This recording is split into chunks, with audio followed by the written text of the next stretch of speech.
Hi there. I'm Maris. And yeah, you read that right. My sister's birthday party was booked at my hotel, without my permission. She strutted in with her fiancé's family, like she owned the place, then looked me in the eye and told the staff to kick that homeless woman out. That homeless woman was me. But that wasn't even the worst part. The worst part was my entire family knew. They planned it. They expected me to pay for it. In silence.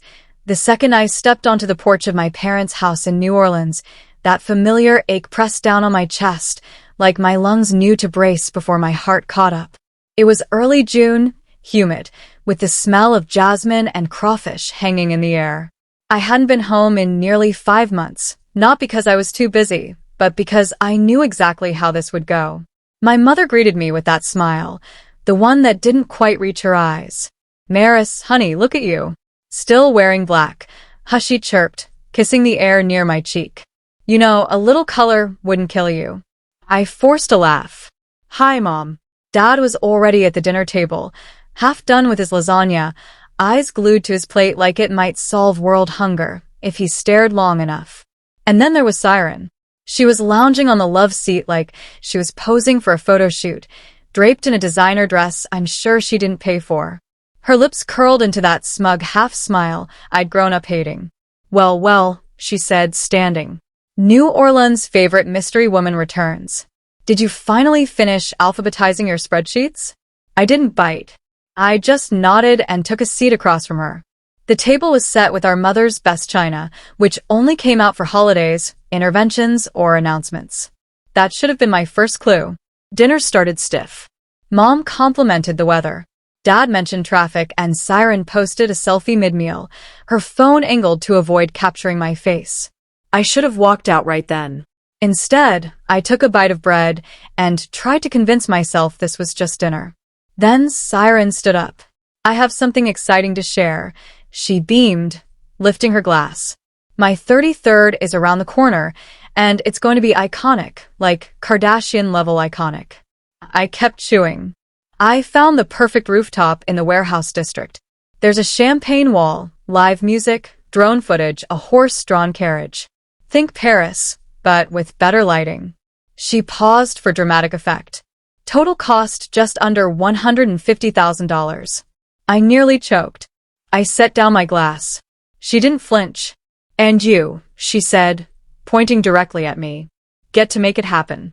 Come on, sis. It's not like you're doing anything real with your money." The room went quiet. Even the ceiling fan sounded like it stopped turning. I glanced at Mom, waiting for her to shut it down. Instead, she tilted her head. "Sweetheart, it really would mean a lot to your sister. You've been so blessed lately. Isn't it time to give back a little?" Dad kept chewing, didn't look up, didn't say a word. That's when it hit me. I wasn't family. I was funding. I tried to swallow my rising anger, but it tasted like betrayal. I excused myself from the table before I said something I'd regret again. Back at my place, I sat at the kitchen island with a glass of wine and tried to scrub the night from my memory. My phone buzzed. It was Ina, my operations manager and only person in my life with a working bullshit radar. Check Saren's Instagram story. I opened it. She'd posted a reel, split screen.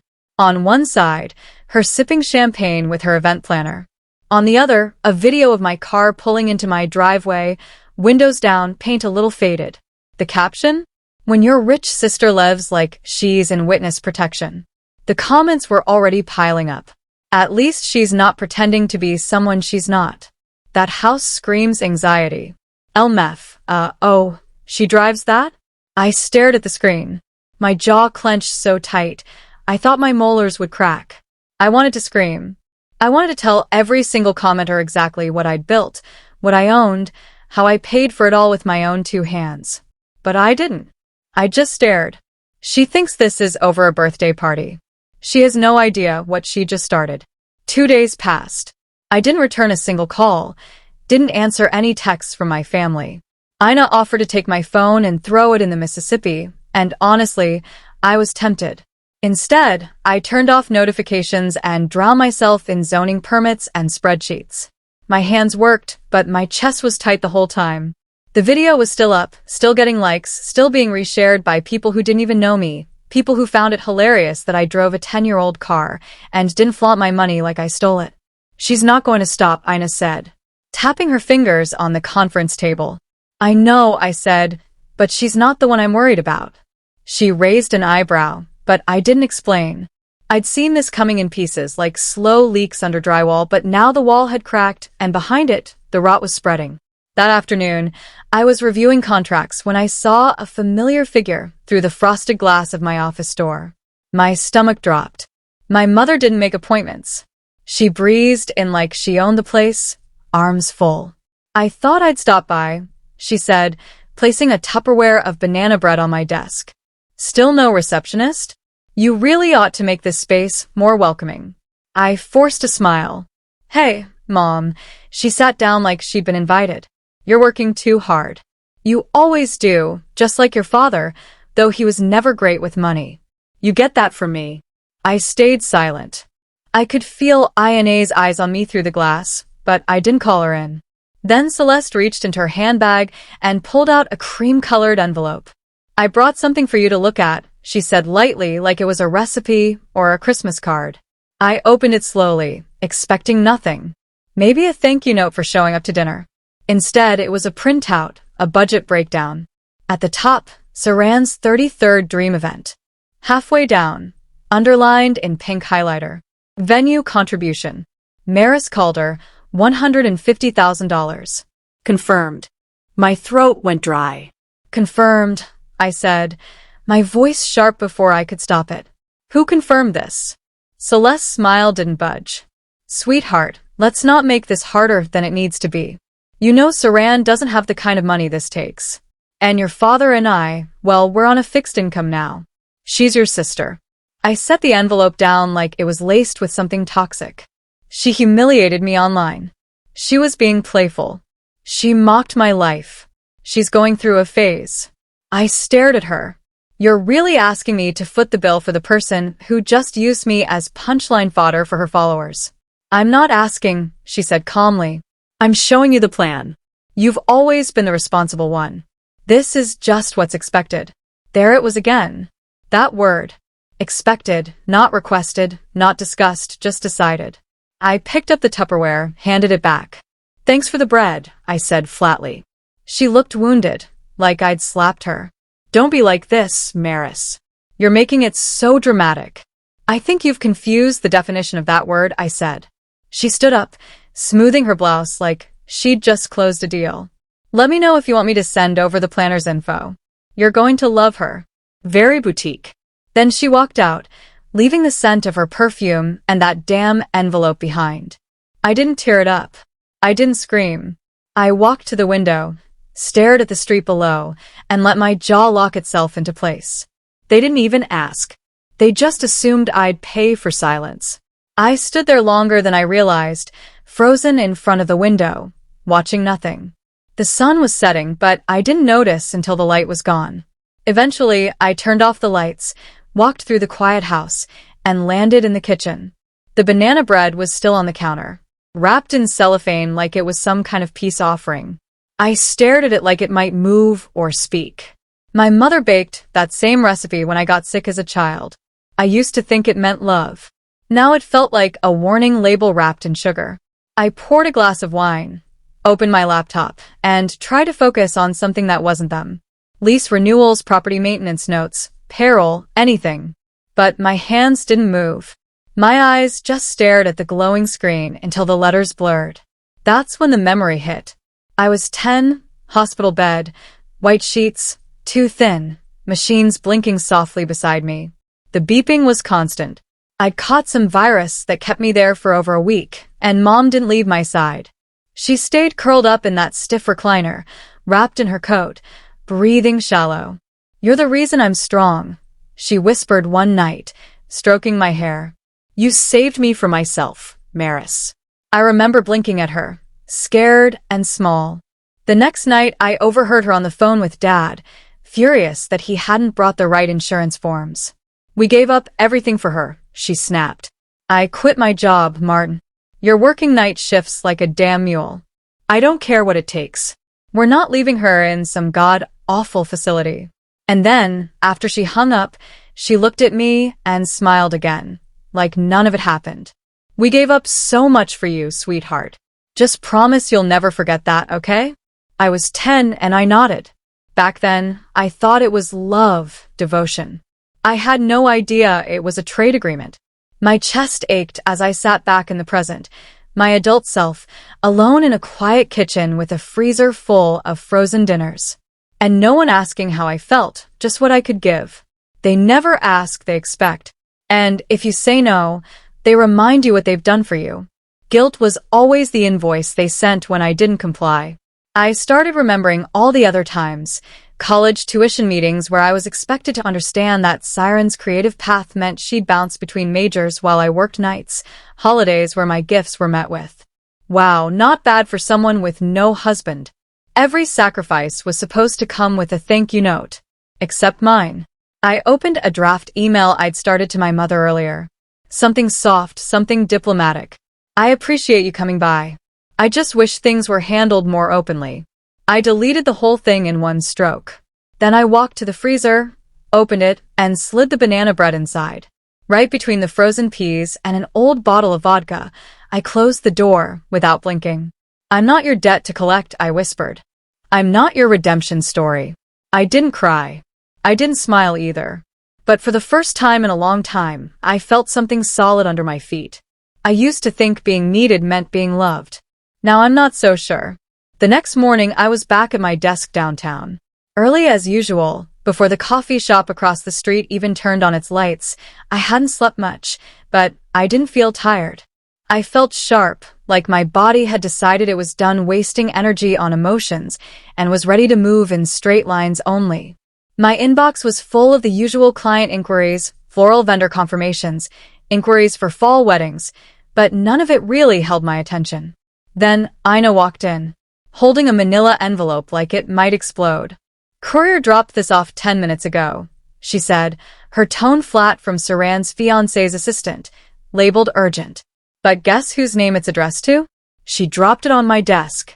It had my full name printed in elegant serif font just under the embossed words Monroe Events Group. I opened it slowly.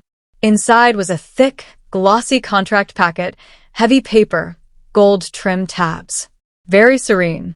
It looked like a standard reservation agreement for a venue I'd never heard of, the Imperial Deck House, one of those overpriced rooftop venues downtown. They'd penciled in a family contact section, and there it was. Family Financial Liaison, Maris Calder. Signature required. It didn't make sense until I flipped to page 6 and saw it. Small print tucked into a subclause under liability adjustments. In the event the primary booking party fails to remit payment in full within 3,030 business days, the listed family contact assumes responsibility for all unpaid balances, fees, and penalties, including legal and collection costs. I blinked, read it again, and then I laughed, short and dry. She really thought I wouldn't read this, I said aloud. Ina crossed her arms. She thought Guilt would sign it for you. My fingers curled slightly around the contract, not enough to crumple it, but enough to feel it press back. I didn't speak for a while. I didn't need to. I slid the whole packet into my lower drawer and labeled it in my head. Evidence. You know, I said, if she put this much effort into managing her own finances, she wouldn't need a backup wallet with my face on it. Ina raised an eyebrow. Want me to shred it? Number let her wonder. I opened my email, composed a new message, and addressed it to Monroe Events Group's assistant. No greeting, no warmth. Subject contract request. Body. We do not process documents submitted through emotional channels. All future communications must be routed through our legal department. Unsolicited contracts will not be acknowledged. M. Calder. I hit send. Then I opened my calendar, scrolled to next week, and created a new recurring event. Title: Monitor Financial Setups. Family. I stared at the screen for a moment longer, then whispered to myself. That's the last time they catch me off guard. This wasn't heartbreak. It wasn't betrayal. Not anymore. This was business. And in business, I don't scream. I won't scream. I'll build a wall so high they'll feel it in their bones. Saturday mornings at Somerset used to be my calm, quiet walk throughs, clipboard in hand, checking the linens, lighting, and flower deliveries, like a conductor tuning an orchestra before the guests arrived. But this morning, as I moved through the marble foyer, I felt it, a current in the air. Something was off. Ina trailed behind me with her tablet, double-checking the system updates. She paused near the mirrored hallway and squinted at the screen. "Did you approve the white gardenias for next weekend's VIP?" she asked. "No," I replied. "I haven't touched next weekend's calendar." Her eyebrows pulled together. "Well, someone did. The request is in, along with ice sculptures, imported candles from Provence, and a special sound permit for live music." I walked over, scanned the entry, client name. See three initials that instantly tightened something in my chest. She wouldn't, I said more to myself than her. Ina tilted her head. She might. We headed straight to the book. Records in the back office. I logged in, bypassed the third-party event manager system, and there it was. Somerset Grand Lux package booked via external agency. Date Serene's birthday weekend. No phone call, no email, no heads up. She booked my venue like it was a hotel room, like I was a stranger. "She's trying to force your hand," Ina said quietly. "If the party's already moving forward, you'll look petty canceling it." It was smart, desperate, but smart. I didn't speak. I opened the security camera archive from the evening before, and there she was, Serene, in heels far too high for cobblestone, strutting across my ballroom like it was her stage, laughing, gesturing, talking animatedly to a wedding planner I didn't recognize. Her hands flailed dramatically as she pointed toward the terrace, spinning in a full circle to show off the vibe. "She's acting like she already owns the damn place," Ina muttered. I leaned back in my chair, crossed my arms. My eyes didn't leave the screen. "She thinks I won't touch her in public." Ina stayed silent, knowing better than to interrupt that kind of stillness. She thought this was a game of social image, optics, and passive-aggressive elegance. But she was playing in my backyard now, and in my backyard, the rules were different. "Don't cancel anything," I said finally. "Not yet." Ina gave me a long look. "You're letting her go through with it." "I'm letting her bury herself." I opened a blank folder on my desktop. SC, unauthorized booking, then a subfolder, communications, document everything. "She wants this party to be her crowning moment," I said, eyes narrowing. "Let's make sure she earns every inch of it." Ina smirked. "You want a paper trail? I want a mountain." We walked back out to the foyer. Staff were setting up for a bridal brunch, unaware of the war quietly unfolding behind the scenes. This was no longer about candles or contracts. This wasn't about a birthday. This was about who owns the name on the gate. It was a Wednesday afternoon. I was working from my home office. Windows cracked open just enough to let in the scent of gardenia from the front yard. For once, I'd found rhythm again, sorting contracts, editing floor plans, sipping my second coffee in relative silence. Then my phone buzzed. "Ina, you might want to check ballroom camera 3. It's happening." I didn't ask what she meant. I clicked into the live surveillance feed without hesitation. Somerset's ballroom flickered onto my screen. Crystal chandeliers gleaming, gold-trimmed sconces casting soft light. And then I saw her Serene storming across the floor in 5-inch stilettos, already mid-rant. "This is the color scheme. Are you serious right now? This looks like a middle school prom." She waved her arms at the decorator, who stood frozen next to one half-finished centerpiece. The florist beside her winced as Siren tore a rose from the arrangement and flung it to the floor. "You call this luxury? This is depressing. My followers are going to drag me for this." A young staffer walked by, arms full of linens. Serene snapped her fingers. "You." "Hey, linen girl, that's not the fabric I ordered." "I swear, is anyone here literate?" The girl paused, startled. English clearly wasn't her first language. She gave a timid smile and kept walking. Serene rolled her eyes. "Unbelievable. You let amateurs run this place?" And then she did it.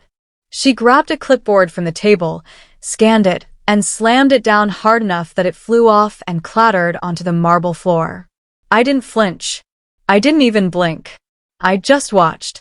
That's when Ina stepped into frame, calm, spine straight, expression unreadable. "This is a private venue under contract. she said clearly, her voice cutting through the chaos like a blade. Our team deserves to be treated with professional respect. Saren turned slowly, her eyes scanning Ina like she was a bug on a windshield. Oh, please spare me the lecture.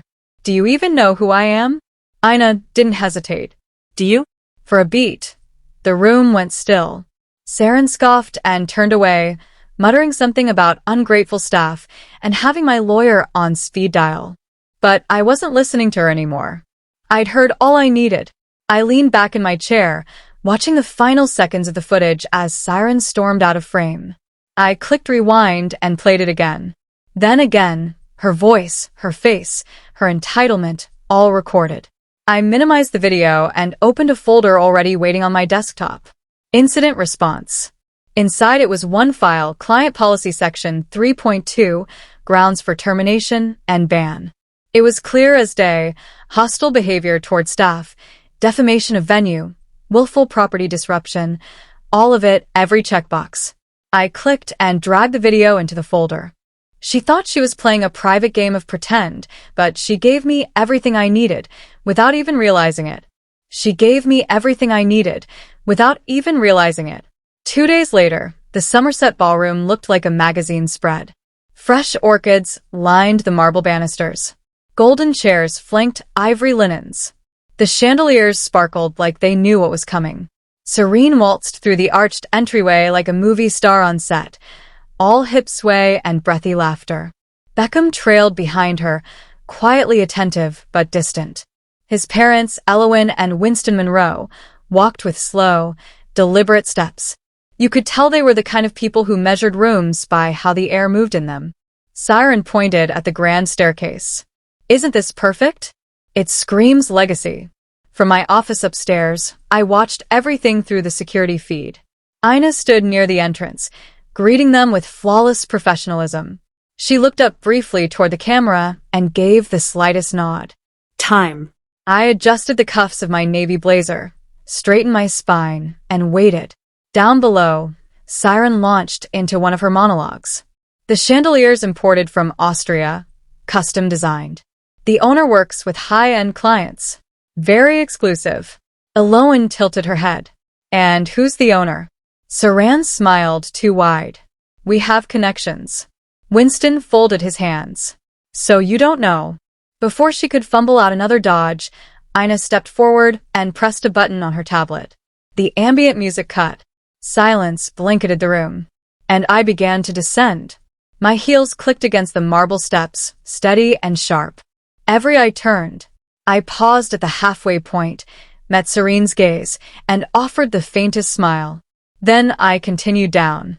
Welcome to Somerset, I said, holding out my hand to Elowyn. I'm Maris Calder, the owner and creative director of this estate. Winston blinked.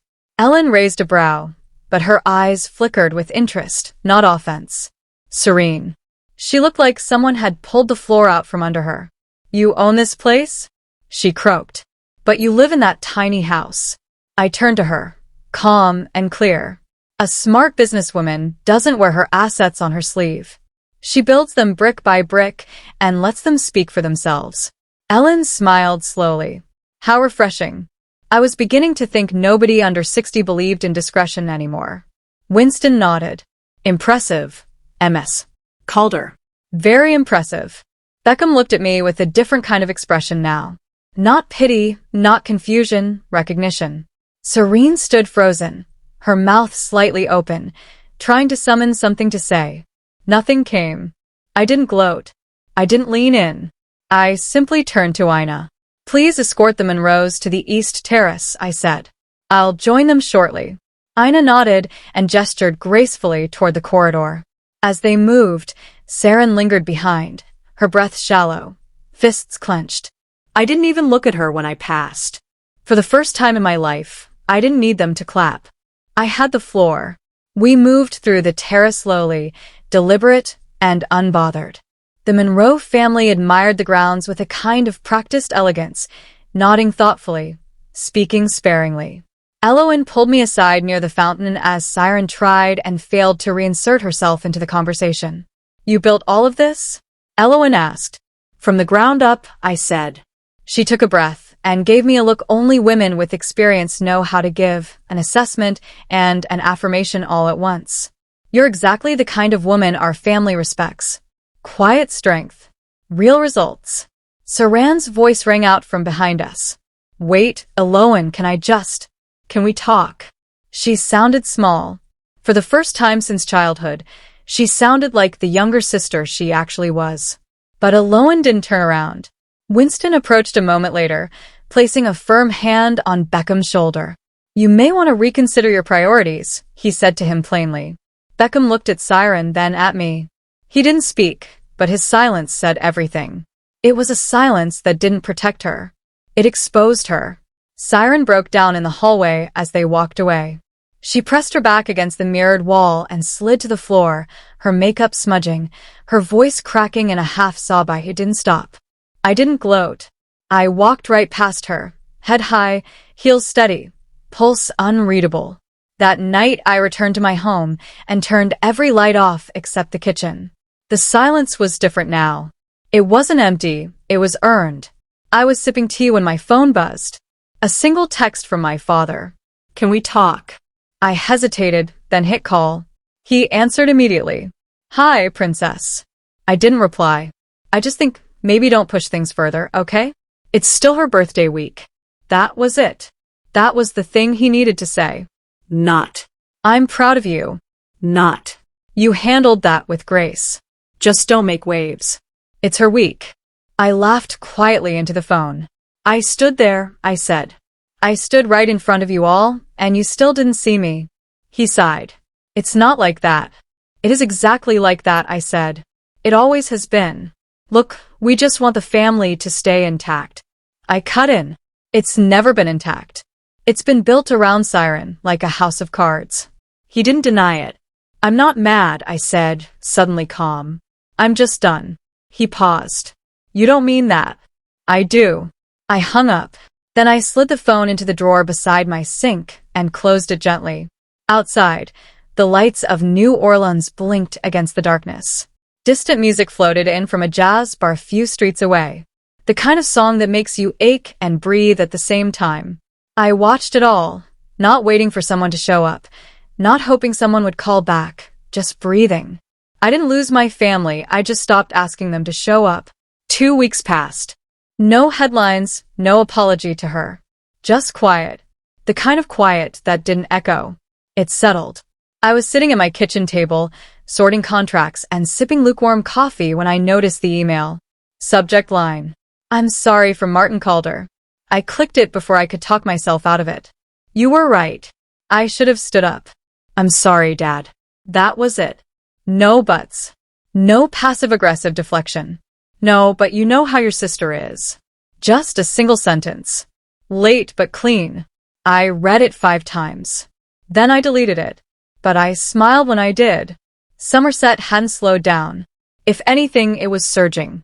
We had 3 weddings booked for the next month, 2 corporate galas, and a high-profile fundraiser that had local news sniffing around. Ina was now fielding requests from planners in 4 different states. She walked into my office with her usual tablet in hand. We've got a request from Ellen Monroe's niece, she said, tapping. She asked for you directly. Of course she did, I said. We'll take good care of her. I meant it. That same day, my phone lit up with a push notification from a wedding industry blog. Influencer event cancelled. Somerset denies involvement. Speculation mounts. And then, are these luxury events just for show? Inside the collapse of a brand. They didn't mention her name outright, but I didn't need them to. Later that evening, out of pure curiosity, I checked Serene's socials. Her latest video was still up, but the energy was different. Muted lighting, no makeup, no background music. Comments turned off. She stared into the camera for almost 2 full minutes before speaking. I didn't watch all of it. Not because I couldn't, because I didn't need to. There was no satisfaction, no anger, no fire in my chest, just air. I closed the app, put my phone face down, and walked outside with a glass of wine. The porch was warm, washed in the orange glow of the setting sun. The street was quiet, except for the rustle of wind through the live oaks. I drove past my parents' house that morning, slowed down for half a second, didn't stop. Not because I was bitter, because I didn't feel the pull anymore. I used to think peace came when people apologized, when the scales finally tipped back in your favor, when the villains got exposed and the family admitted they were wrong. But peace is quieter than that. Peace is walking away when no one asks you to. Peace is deleting the message without replying. Peace is saying no and not explaining why. I took a sip of wine. The night wrapped around me like a soft exhale. And maybe that's the real revenge. Not winning, but walking away clean. If there's one thing I've learned through all this, it's that peace doesn't come when people finally treat you right. It comes when you start treating yourself like you matter. For years, I thought loyalty meant silence. That being a good daughter, a good sister, meant making myself smaller just so others could shine. But the truth is, shrinking never saved anyone.